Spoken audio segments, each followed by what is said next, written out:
Creemos, y hasta en un momento determinado nos habían hecho pensar, que el desarrollo, el confort, las comodidades, los recursos alimentarios variados y ricos al alcance de la mano, lo suponían todo. Acaban de decirnos numerosos antropólogos y sobre todo etólogos, es decir, estudiosos de la conducta, que prácticamente si el obtener confort, si el obtener desarrollo, si el obtener alimentos abundantes representa el eliminar los estímulos naturales del planeta, esto, a la corta o a la larga, conduciría a una desintegración y a un suicidio psíquico de esta asombrosa especie que es la nuestra. La única especie capaz de reflexionar, de pensar y de transformar su propio destino en función de unas premisas que únicamente hoy por hoy puede proporcionar el serio análisis científico de nuestro futuro. Un grupo de primatólogos norteamericanos e ingleses hicieron una serie de experimentos con chimpancés capturados en aquellas selvas donde estas criaturas son tan equilibradas y felices. Y las pusieron en unas circunstancias muy parecidas a las que vive o quiere vivir el hombre en lo que llama la civilización.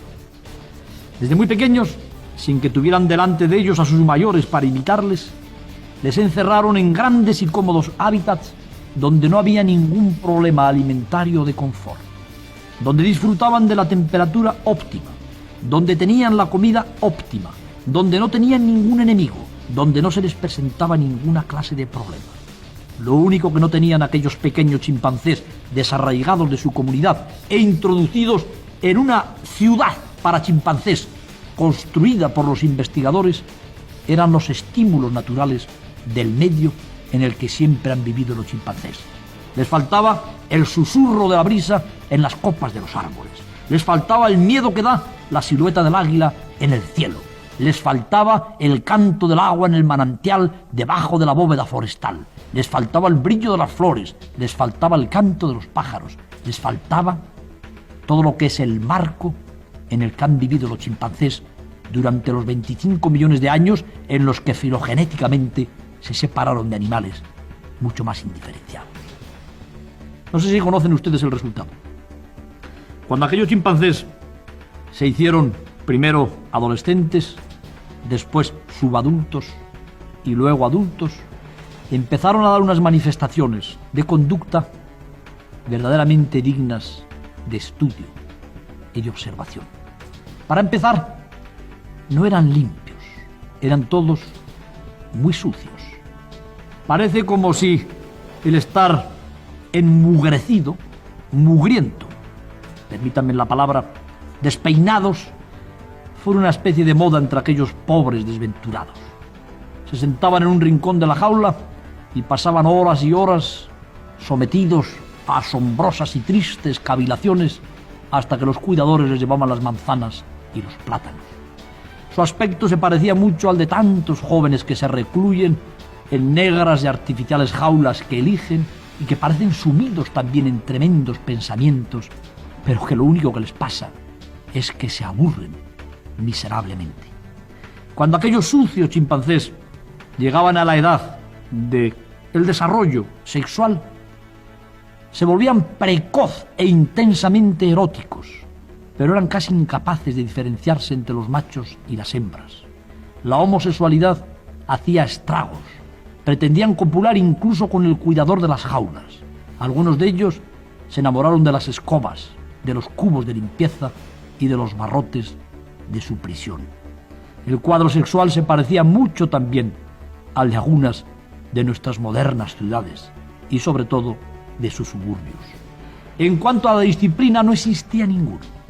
No había un solo chimpancé que reconociera a alguien que tuviera más importancia o más experiencia que él, aunque lo llevara 4 años. Se mordían y se agredían constantemente. Gritaban como desaforados cuando salían de su quietud melancólica en los rincones de las jaulas. sucios, hipersexuales, agresivos, se entregaban, eso sí, de vez en cuando a unas crisis de movimientos estereotipados, agarrados a los barrotes de las jaulas, pegando saltos sobre el suelo, que constituían la parodia más exacta en cuanto a la copia de muchas de las danzas y los movimientos a los que se entregan tantos muchachos. Aquellos pobres chimpancés que eran equilibrados, limpios, aseados, morales, éticos, nobles en sus selvas ancestrales, al hacerles vivir en ciudades artificiales donde no les faltaba de nada, pero carecían de los estímulos de la naturaleza, se habían transformado en una burda y repelente copia de tantos sectores de la humanidad de nuestros días. ¿Qué viene esto a decirnos, queridos amigos? Algo que casi todas las personas que saben que el hombre no es, como dijo no sé qué filósofo, yo y mis circunstancias, sino yo y mi historia evolutiva, es decir, yo y lo que ha pasado con mis antepasados desde hace 25 millones de años. Todo el mundo sabe que la mente, tanto del chimpancé como la del hombre, la del lagarto, la del perro, la del gato, la de la serpiente, la del pez, han ido evolucionando a lo largo de millones y millones de años en función de unos estímulos que vienen del entorno, de la naturaleza. Unos estímulos que también para el hombre han sido el aire puro, los horizontes infinitos, el canto de los pájaros, el murmullo de las fuentes, la necesidad del ejercicio y del vencer dificultades.